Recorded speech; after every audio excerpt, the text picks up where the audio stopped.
Hello students, today we will know about another part of epidemiology and the topic is dynamics of disease transmission. पहले हम जानते हैं dynamics of disease transmission word का क्या मतलब होता है। कम्युनिकेबल डिजीजेज जो होती हैं, क्योंकि ट्रांसमिशन केवल उन्हीं का होता है तो ये कम्युनिकेबल डिजीज के संदर्भ में प्रयोग होता है।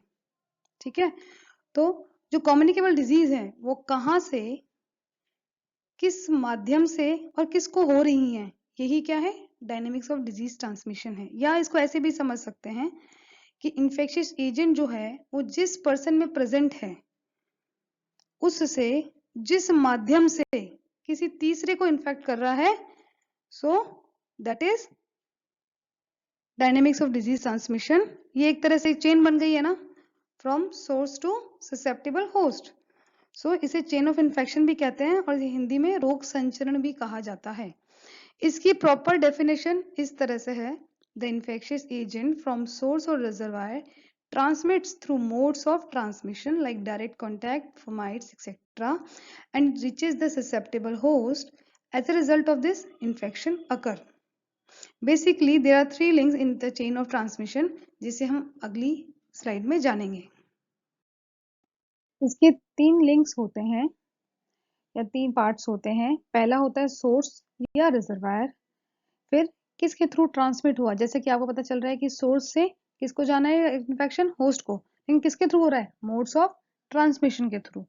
सो तीन लिंक्स होते हैं, पहला सोर्स और reservoir, second modes of transmission and third is susceptible host.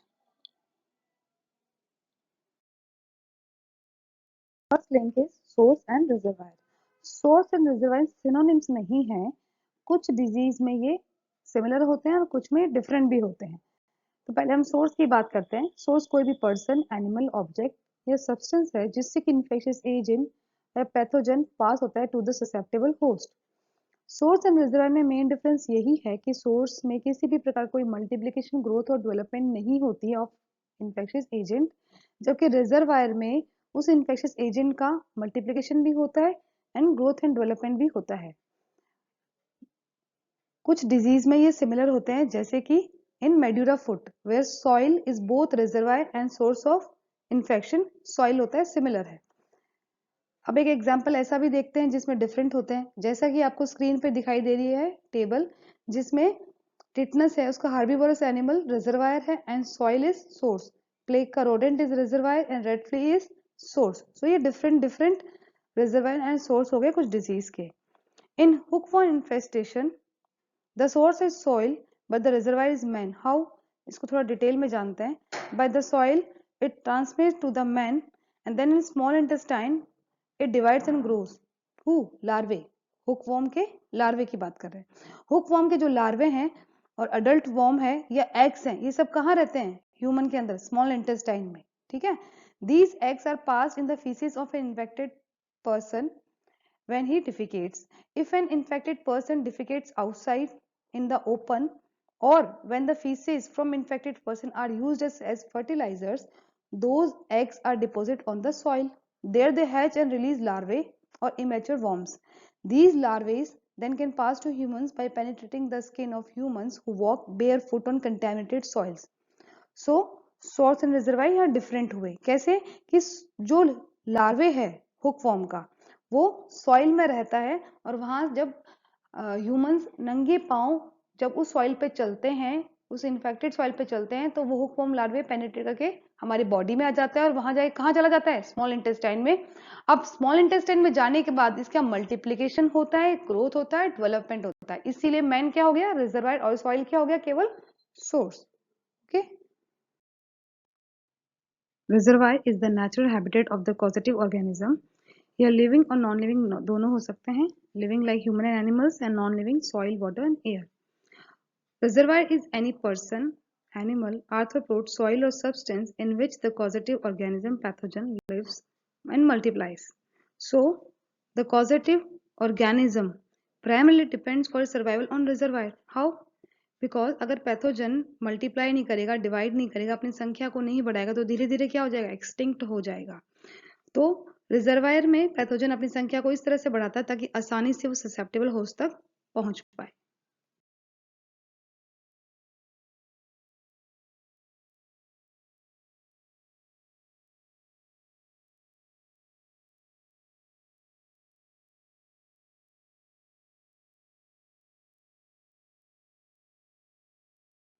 Types of reservoir: human, animal, non-living. Human reservoir can be case और career. पहले हम cases के types को देखते हैं, next slide में career को discuss करेंगे. A case is an infected person having clinical features of the disease. Cases can be classified into different types. Like in epidemiological studies, they can be a primary case, index case, or secondary case. What is a primary case? Primary case is the first person that developed the disease in an outbreak. वो पहला व्यक्ति जिसको किसी भी outbreak में वो बीमारी पहली बार हुई है. Index case, the word index means registered हो गया. So the first case which come to the attention of investigator is an index case.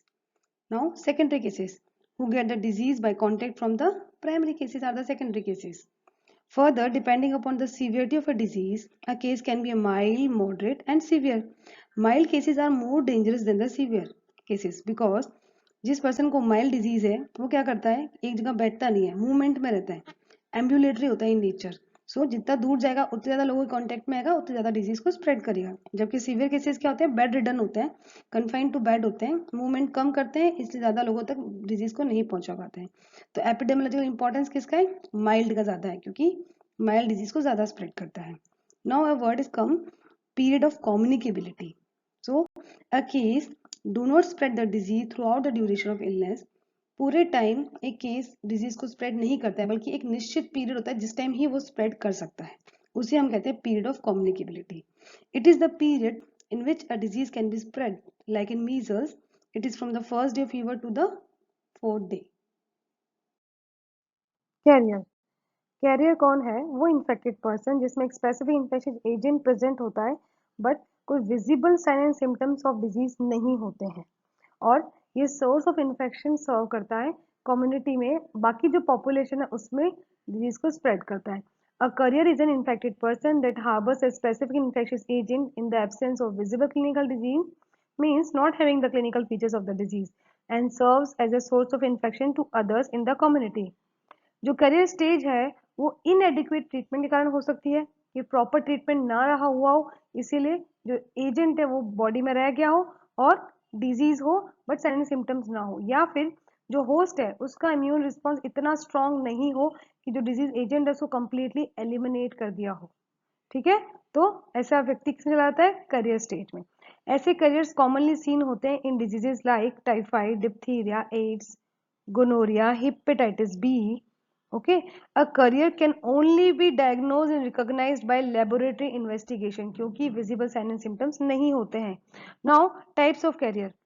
According to the stages in the disease cycle, there are three types of career: incubatory, convalescent, and contact career. Before going into incubatory career, we first know what is incubation period. The period between exposure to an infection and the appearance of the first symptom. जो infection हुआ है उससे लेकर जो पहली बार sign and symptom आए उसके बीच के ड्यूरेशन को हम इंक्यूबेशन पीरियड कहते हैं.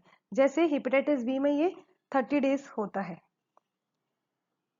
सो व्हाट इज इंक्यूबेटरी करियर, कि इस ड्यूरेशन में जो डिजीज को स्प्रेड कर रहा है वो इंक्यूबेटरी करियर है. Examples: measles, mumps, diphtheria, polio, pertussis, influenza, hepatitis A and B. After the incubation period वो जो इंडिविजुअल है उसमें डिजीज डेवलप हो जाती है, मतलब क्लिनिकल फीचर्स विजिबल हो जाते हैं, वो क्या बन जाता है, केस बन जाता है, फिर करियर नहीं रहता है. Second, convulsant career. The word convulsant means recovery. So it is the one who is acting as a career during the period of convalescence or recovery from an illness. This means such a person is getting cured clinically but not bacteriologically, maybe due to incomplete course of treatment. Such state occur in disease like diphtheria, typhoid, amoebiasis. And third is healthy or contact career. ऐसे लोग जो सब clinically infected हैं further disease को spread कर रहे हैं. जैसे जो पेशेंट है उसके क्लोज कांटेक्ट में जो रहते हैं, जैसे नर्सिंग स्टाफ है, फैमिली मेंबर्स है, ये लोग उससे क्लोज कांटेक्ट में रहते हैं, ये सब हेल्दी करियर्स बन जाते हैं. डिप्थीरिया, कोलेरा में ये आम है. नाउ ड्यूरेशन के बेसिस पे करियर स्टेज है उसको हम दो पार्ट्स में डिवाइड कर सकते हैं: temporary careers and chronic careers. Temporary careers जो होते हैं, जैसा कि इस वर्ड से पता है, temporary that is for a short period, जो शॉर्ट पीरियड के लिए करियर का काम करते हैं और स्प्रेड करते हैं डिजीज को. Act as a carrier and spread the disease for a short period of time. Example जितने भी इंक्यूबेटरी convalescent and healthy carriers are all temporary carriers. Now chronic carrier. Chronic carriers are transmitting the disease for a long period of time, like from weeks to months. Now the third type, on the basis of route of exit, the carrier are also grouped into following. कहाँ से, किस root से वो जो infectious agent है वो निकल रहा है या उसका फोकस है, उसके बेसिस पे ये 6 प्रकार के हो सकते हैं: urinary, intestinal, biliary, cutaneous, nasal and genital. जैसे जो टाइफाइड है उसका जो ऑर्गेनिज्म है, इन्फेक्शियस एजेंट है, उसका फोकस किडनी में भी हो सकता है, इंटेस्टाइन में भी हो सकता है और गॉल ब्लैडर में भी हो सकता है। तो जहां है उसका फोकस, एग्जाम्पल किडनी में, तो हम कहेंगे that is urinary carrier. When it is in the intestine then it is the intestinal carrier, and when it is in the biliary और gall bladder then it is the biliary carrier. ठीक है। Now cutaneous carrier, when the focus of the organism is in skin, on skin, like in staphylococci. When the focus of organism is in nose, on the nasal area, then it is called nasal carrier. Example, nasal diphtheria. When the focus of organism is in the genital organs, then it is genital carrier. Example, gonorrhea and AIDS. Now the epidemiological importance of carrier. Career जो है वो epidemiological point से बहुत important होते हैं और बहुत dangerous भी होते हैं, क्योंकि करियर्स में हमें विजिबल साइन सिम्टम्स नहीं होते हैं, जबकि केसेस में हमें होते हैं। So they are not recognise, ambulatory होते हैं, मूवमेंट पे रहते हैं और डिजीज को फर्दर सोसाइटी में स्प्रेड करते रहते हैं। करियर का जो ऑक्यूपेशनल स्टेटस है वो भी बहुत इंपॉर्टेंट है, कि जैसे कि इंटेस्टाइनल और यूरिनरी करियर जो होते हैं, अगर वो किसी रेस्टोरेंट या होटल में काम कर रहे हैं बजाय कि ऑफिस में, तो ये बहुत डेंजरस स्थिति है। जैसे कि हमें एग्जाम्पल भी पता है टाइफाइड मैरी का। टाइफाइड मैरी एक रेस्टोरेंट में एज अ कुक काम करती थी और because of her personal poor hygiene and poor sanitation कारण उसने टाइफाइड को उस एरिया में जो जो उसके वहां पे फूड रेस्टोरेंट में आते थे खाना खाने, उनमें काफी लोगों में ये स्प्रेड हो गया। उसके आधार पे टाइफाइड मैरी के नाम से ही इस डिजीज का नाम टाइफाइड हो गया। She was responsible for 25 death due to typhoid and 1250 cases of typhoid. जो करियर है वो जो आइसबर्ग फिनोमिना में सबमर्ज पोर्शन ऑफ आइस है उसको करस्पॉन्ड करता है, क्योंकि करियर स्टेज विजिबल सिम्टम्स नहीं होने के कारण बहुत डेंजरस होती है। और जैसे हम आइसबर्ग को देखते हैं, उसका नीचे का हिस्सा जो पानी में डूबा हुआ है वो ज्यादा बड़ा होता है बजाय कि ऊपर का टिप दिख रहा होता है। तो करियर स्टेज वो है जो नीचे डूबा हुआ है और बड़ा है, जबकि केसेस वो हैं जो ऊपर दिख रहे हैं वो तो बहुत छोटे हैं। सो जो दिख रहा है वो जो पोर्शन है वो तो केस है और जो सबमर्ज है वो करियर है। Thank you. Now, the second link of dynamics of disease transmission is modes of transmission. जो modes of transmission है कि रिजर्वायर या सोर्स से ससेप्टेबल होस्ट तक वो पैथोजन कैसे आया है, वही मोड ऑफ ट्रांसमिशन, मतलब ट्रांसमिशन कैसे हुआ है। तो ये दो टाइप्स के होते हैं, डायरेक्ट ट्रांसमिशन और इनडायरेक्ट ट्रांसमिशन। डायरेक्ट वाले फर्दर 5 टाइप्स के होते हैं, इनडायरेक्ट वाले भी फर्दर 5 टाइप्स के होते हैं।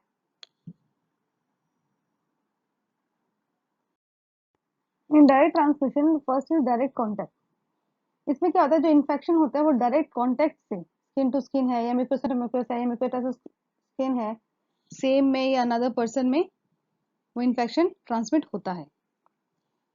एग्जांपल्स क्या है इसके, स्किन टू स्किन कांटेक्ट होता है बाय टचिंग और sexual intercourse in STD, AIDS, leprosy, leptospirosis, skin and eye infection is are the examples. Second is droplet infection. इसमें क्या होता है, there is a direct projection of spray of droplets of saliva and nasopharyngeal secretion during coughing, sneezing, speaking or spitting and talking into the surrounding atmosphere। जब कोई बोलता है तो droplets बनते हैं या एरोसोल्स बनते हैं हमारे सलिवा के। ये अगर डायरेक्टली सामने जिससे हम बात कर रहे हैं उसके नेजल म्यूकोसा से, माउथ से या आईज से उसकी बॉडी में एंट्री कर जाते हैं, तो इसे हम कहते हैं droplet infection. The expelled droplets directly stick upon the conjunctiva, oroprespiratory mucosa और skin of a close contact। अब इसमें क्या होता है कि 10 mm से जो छोटे होते हैं वो तो नोज से फिल्टर्ड आउट हो जाते हैं, लेकिन जो 5 mm या उससे भी छोटे साइज के होते हैं वो सीधा एल्वुलाई को रीच कर जाते हैं, लंग्स में चले जाते हैं, वहां जाके डिजीज कॉज करते हैं, इन्फेक्शन कॉज करते हैं। कोविड-19 के केस में ये बहुत इंपॉर्टेंट मोड ऑफ ट्रांसमिशन है ड्रॉपलेट इन्फेक्शन। क्योंकि मेनली जितना भी इन्फेक्शन हो रहा है उसमें 95% ड्रॉपलेट इन्फेक्शन से ही हो रहा है।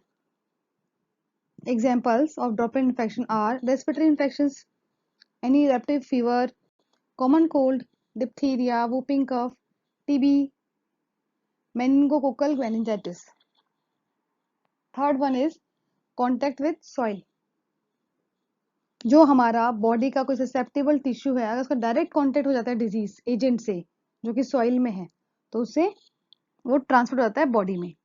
जैसे एग्जाम्पल है कि हुकमोम लार्वे है, वो सॉइल में होता है, नंगी पाँव जो लोग चल रहे हैं उनके स्किन में पेनिट्रेट कर जाता है। टिटनस है, टिटनस का भी जो कॉजिंग एजेंट है वो सॉइल में ही होता है, and mycosis. Fourth one is inoculation into skin और मुक्यूसा। द डिजीज एजेंट जो होता है वो डायरेक्टली इनोकुलेट कर जाता है हमारे स्किन और मुक्यूसा में। कैसे? जैसे जो डॉग बाइट है, रेबीज वायरस जो बॉडी को इन्फेक्ट करता है by dog bite. Hepatitis B virus through contaminated needles and syringes are the example. इसमें क्या होता है, वो डायरेक्टली इनोकुलेट कर जाता है हमारे स्किन और मुकोसा में जो डिजीज एजेंट है। अब ये जो चार हमने पढ़े ये सब हॉरिजॉन्टल ट्रांसमिशन के एग्जांपल्स हैं। Now vertical transmission. Vertical transmission हमेशा प्लेसेंटा के थ्रू होता है, वो है ट्रांसप्लेसेंटल ट्रांसमिशन। इसके जैसे बच्चे, माँ जब प्रेग्नेंट होती है उसको कोई डिजीज है जो बच्चे को हो जाती है, तो this is transplacental transmission. Example जैसे टॉर्च। टॉर्च में क्या क्या होता है? Toxoplasma gondii, rubella virus, cytomegalo virus and herpes virus.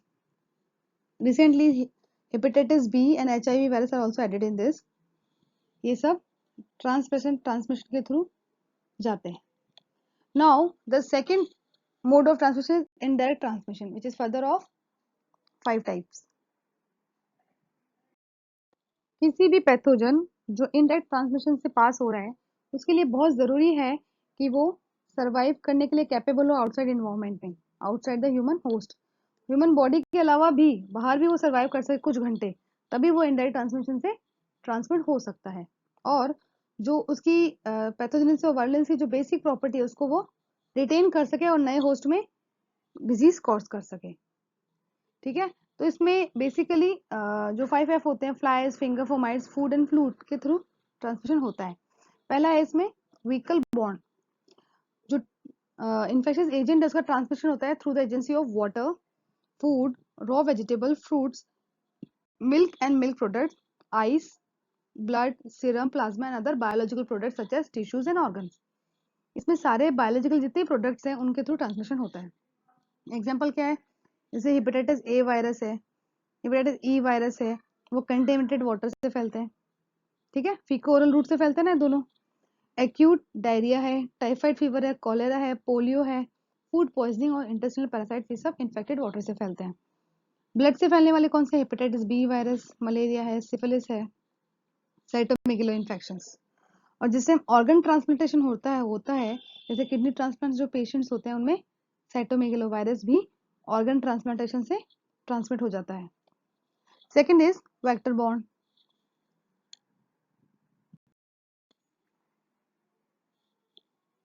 So, what is vector? A vector is defined as any arthropod or any living carrier, जैसे snail भी हो सकता है, that transports an infectious agent to a susceptible host or individual. Transmission by a vector may be mechanical or biological. Now, by vector जो होता है उसका जो ट्रांसमिशन चेन हो सकती है, जैसे मैन से आर्थ्रोपोड में गया, आर्थ्रोपोड से मैन गया, एग्जाम्पल मलेरिया। मैमल से आर्थ्रोपोड में गया, आर्थ्रोपोड से फिर मैन में गया, example plague. Or by methods in which vector can transmit the agent. It can transmit the agent maybe by biting, like in mosquito, regurgitation, scratching, or contamination of host with body fluids or vectors. The third one is airborne. Airborne में क्या होता है कि जो droplet nuclei बन जाती हैं. Droplet nuclei are a type of particles implicated in the spread of airborne infection. They are tiny particles whose size is 1 to 10 micron range that represent the dried residue of droplets. जो हमने droplet infection पढ़ा था diet में, उस droplet का जब dried residue या droplet nucleus जो बहुत छोटी होती हैं वो बन जाती हैं, उससे जो इन्फेक्शन होता है वो ड्रॉपलेट न्यूक्लियाई है। ये कैसे इनडायरेक्ट है इसको समझते हैं। ये कैसे बनती है, जो ड्रॉपलेट्स हमने कफिंग और स्नीजिंग के टाइम एयर में छोड़ी उनका इवेपोरेशन हो जाता है, ठीक है, या वो एरोसोल्स बन जाती हैं। ये एक्सीडेंटली वो क्या होता है कि लेबोरेटरीज में या किसी थिंग्स पे आके जम जाती है। Their droplet nuclei may remain airborne for long period of time, some retaining, other losing infectivity or virulence. They will not only keep floating in the air but may be disseminated by air current from the point of their origin. Particles in the 1 to 5 micron range are liable to be easily drawn into the alveoli of the lung and may be retained there. Examples: tuberculosis, influenza, chickenpox, measles, or many respiratory infections. Now, airborne का हमने पहले droplet nuclei पढ़ा, second type है dust. क्या होता है, जो larger droplets होती हैं, जो कफिंग स्नीजिंग के टाइम एक्सपेल्ड आउट हो जाती हैं, वो अपने वेट से फ्लोर पे, कारपेट पे, फर्नीचर, जो आसपास चीजें ऊपर पड़ी होती हैं उन पे जम जाती हैं और पार्ट ऑफ द डस्ट हो जाती हैं। अगर उसकी सर्वाइविंग कैपेसिटी है उस डस्ट में काफी देर तक, तो क्या होगा, जब फर्दर ये डस्ट किसी के डायरेक्ट कॉन्टेक्ट में आती है, डिजीज कॉज करती है। जैसे स्ट्रेप्टोकोकाई है, मतलब आपको लग गई है और वो डस्ट आपके घाव पे लग गई है, इस तरह से। स्टेफिलोकोकाई इन्फेक्शन है, टीबी है, निमोनिया है, क्यू फीवर है। Fourth type is fomite bond. Fomites और व्हीकल्स में डिफरेंस होता है। व्हीकल्स बायोलॉजिकल प्रोडक्ट से, फोमाइट्स इनएनिमेट आर्टिकल्स और सब्सटेंस होते हैं। सो फोमाइट्स आर इनएनिमेट आर्टिकल्स और सब्सटेंस अदर देन वाटर और food contaminated by the infectious discharge from a patient।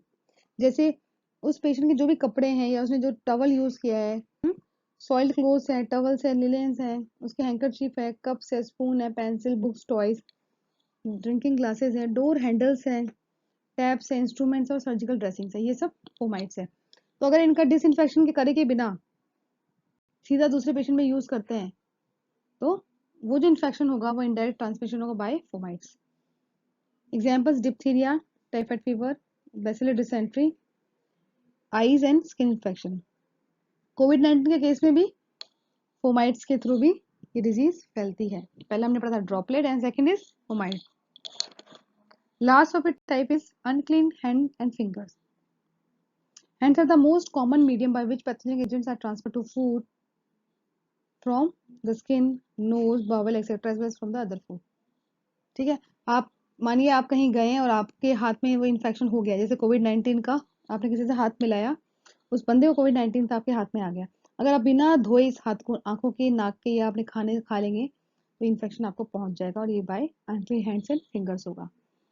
ठीक है, तो ये हो सकता है डायरेक्टली भी हो सकता है और इनडायरेक्टली हो सकता है इसमें।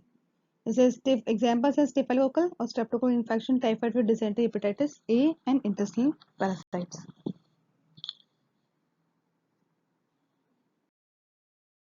Host, the person who is at risk of developing an infectious disease or who is prone to develop the disease is a susceptible host. Factor which makes a person susceptible are: first, age। Middle age person की immunity ज़्यादा होती है बजाय कि बच्चों और old age से।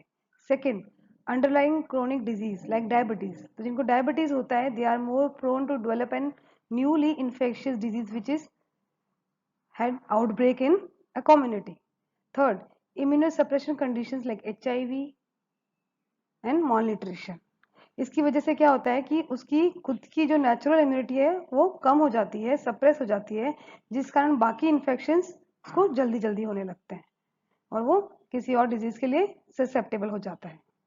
Now for a disease to occur in an individual there must be a portal of entry, that is like respiratory, percutaneous और जेनेटल पाथवे से एंट्री की है। Second, site of election. What is a site? Site is a target organ where the pathogen finds optimum favorable condition for its growth, development, survival। इस organ में जाके वो अपने आप को मल्टीप्लाई करता है, अपना ग्रोथ करता है ताकि फर्दर इन्फेक्शन कर सके और बॉडी, पूरे बॉडी में इन्फेक्शन को फैला सके। Third, poor defence mechanism. क्योंकि अगर किसी इन्फेक्शियस एजेंट ने पोर्टल ऑफ एंट्री के थ्रू बॉडी में एंट्री भी ले ली है, ठीक है, टारगेट ऑर्गन के अंदर जाके डिवाइड होना भी शुरू हो गया है, लेकिन उस व्यक्ति की यदि डिफेंस मैकेनिज्म पुअर नहीं होगी तो क्या होगा, वो defence mechanism killer T cells के थ्रू एलिमिनेट हो जाएगा। इसलिए उस व्यक्ति का डिफेंस मैकेनिज्म भी पुअर होना जरूरी है ताकि वो इन्फेक्शियस एजेंट आसानी से डिवाइड होके आगे अपनी डिजीज को फैला सके। नाउ ये तो हो गया कि एक इंडिविजुअल में डिजीज होने के लिए क्या पॉइंट्स चाहिए। एक सक्सेसफुल पैरासिटिज्म होने से के लिए क्या चाहिए, मतलब एक पैरासाइट है वो सक्सेसफुल है उसके लिए 4 पॉइंट्स होते हैं जो हम नेक्स्ट स्लाइड में डिस्कस करेंगे। Importance of dynamics of disease transmission, तो हमने अभी तक ये डायनेमिक्स ऑफ डिजीज ट्रांसमिशन पूरा पढ़ लिया है। तो इसकी इंपॉर्टेंस क्या है कि जो वीक पॉइंट है डिजीज ट्रांसमिशन मतलब reservoir through transmission to susceptible host, इन तीनों जो लिंक है इसमें जो वीकेस्ट पॉइंट है उसको आइडेंटिफाई करके हमें उसको ब्रेक करना है। इसीलिए हम डायनेमिक्स ऑफ डिजीज ट्रांसमिशन पढ़ते हैं किसी भी डिजीज का। जैसे कोविड-19 में ना हम रिजर्वायर पे ज्यादा कोई काम कर पा रहे थे और ना ही ससेप्टेबल होस्ट पे, क्योंकि मेडिसिन ही अवेलेबल नहीं थी उस कोविड-19 की। बट जो चैनल ऑफ ट्रांसमिशन है, ठीक है, जो मोड्स ऑफ ट्रांसमिशन है, हम उस पे काम कर सकते थे। इसीलिए उसी ट्रांसमिट ना हो जैसे ज्यादा लोगों में, तो हमने उसी पे कोविड-19 में काम किया और जो मोड ऑफ ट्रांसमिशन है उनको रोकने का पूरा पूरा प्रयास किया। एक इन्फेक्शियस एजेंट हमेशा एक ससेप्टेबल होस्ट को ही ढूंढता है ताकि वो डिजीज कॉज कर सके। तो एक सक्सेसफुल जो ससेप्टेबल होस्ट है उसमें सक्सेसफुल पैरासिटिज्म के लिए 4 पॉइंट्स चाहिए होते हैं। एक तो उसके अंदर पोर्टल ऑफ एंट्री हो, पोर्टल ऑफ एंट्री होने के बाद में साइट ऑफ इलेक्शन हो बॉडी के अंदर जहां जाके वो पैथोजन जो डिवाइड हो रिप्रोड्यूस हो, फिर पोर्टल ऑफ एग्जिट भी होने चाहिए और वो जो पैथोजन इन्फेक्शियस एजेंट है वो वहां से निकलने के बाद एक्सटर्नल एनवायरनमेंट में थोड़ी देर सर्वाइव कर सके, कुछ घंटे सर्वाइव कर सके, ऐसी कैपेसिटी होनी चाहिए। अब हमने डायनेमिक्स ऑफ डिजीज ट्रांसमिशन पूरा पढ़ लिया है, उसको कुछ एग्जांपल्स के थ्रू हम समझते हैं। जो डायग्राम आपको दिखाई दे रहा है ये सार्स वायरस के ट्रांसमिशन का एग्जाम्पल है। इस डायग्राम में हमें दिखाई दे रहा है कि कैसे बैट्स वायरस, सबसे पहले बैट में ये कोरोना वायरसेस थे जो सार्स कॉज करते हैं, इनके थ्रू ये सिवेट कैट या सिवेट कैट में गया सार्स में, तो और मर्स में किस में गया, कैमल्स में गया, और सिवेट कैट और कैमल से ये किस में आया, ह्यूमंस में आया, और एक ह्यूमन के आने के बाद ह्यूमन टू ह्यूमन ट्रांसमिशन हुआ।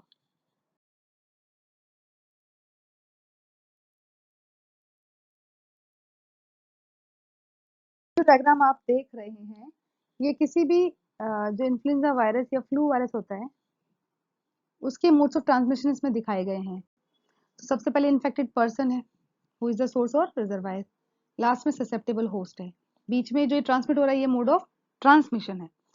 तो मे बी डायरेक्ट ट्रांसमिशन कैसे होगा कि वो व्यक्ति जिसको ये ऑलरेडी इन्फेक्टेड है वो बहुत पास बैठ के उसके बोल रहा है तो ड्रॉपलेट्स वो सीधा इनहेल कर रहा है या उसके नोज या उसके आईज में गिर रही हैं, तो ये है क्लोज कॉन्टेक्ट।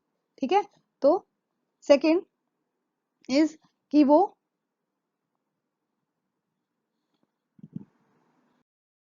इनडायरेक्ट मोड दिखाया गया है कि वो बोल रहा है और वो ड्रॉपलेट न्यूक्लियाई बन रहे हैं, उसके थ्रू दूसरे पर्सन को इन्फेक्शन हो रहा है, इनहेलेशन हो रहा है उसका ड्रॉपलेट न्यूक्लियाई का, या वो टच कर रहा है। थर्ड इनडायरेक्ट ट्रांसमिशन में फोमाइट्स का भी बताया है, वो व्यक्ति अपनी नोज को टच कर रहा है और फिर किसी भी सरफेस पे काम कर रहा है और या कंप्यूटर पे काम कर रहा है मान लीजिए, और उसी लैपटॉप पे फिर दूसरा काम करता है और अपनी नोज में हाथ डाल लेता है, तो इस तरह से ये फोमाइट के थ्रू भी हो सकता है। या फिर जो मोस्ट कॉमन एग्जाम्पल है अभी कोविड-19 का, जैसे हमने पढ़ा, एक तो ड्रॉपलेट इन्फेक्शन से फैलता है, दूसरा फोमाइट के थ्रू फैल सकता है। ठीक है, जैसे पेशेंट ने कोई डोर ओपन किया है और वो डोर हैंडल उसने पकड़ा है, आप फिर जाके उस डोर हैंडल को पकड़ के बिना हाथ धोए खाना खा लेंगे, नाक मुंह में हाथ लगा लेंगे, तो इस तरह से बीमारी फैल जाती है। तो हमने इसके साथ डायनामिक डिजीज ट्रांसमिशन पूरा ढंग से पढ़ लिया है। वैसे मैंने कोविड-19 अपनी पीपीटी में एक्सप्लेन कर रखा है, आपने देखा होगा, जहां मैंने एपिडेमिक डिजीज को डिस्कस किया है। कोविड-19 का जो वायरस है वो बैट से ह्यूमंस में आया है, then human to human transmission होता है उसमें, एंड मोस्ट ऑफ ट्रांसमिशन मैंने आपको बता दिए हैं। सो इसमें एक रिजर्वायर बैट भी है और एक ह्यूमन भी है, ससेप्टेबल होस्ट ह्यूमन है। Thank you. अगर कोई प्रॉब्लम है तो आप पूछ सकते हैं।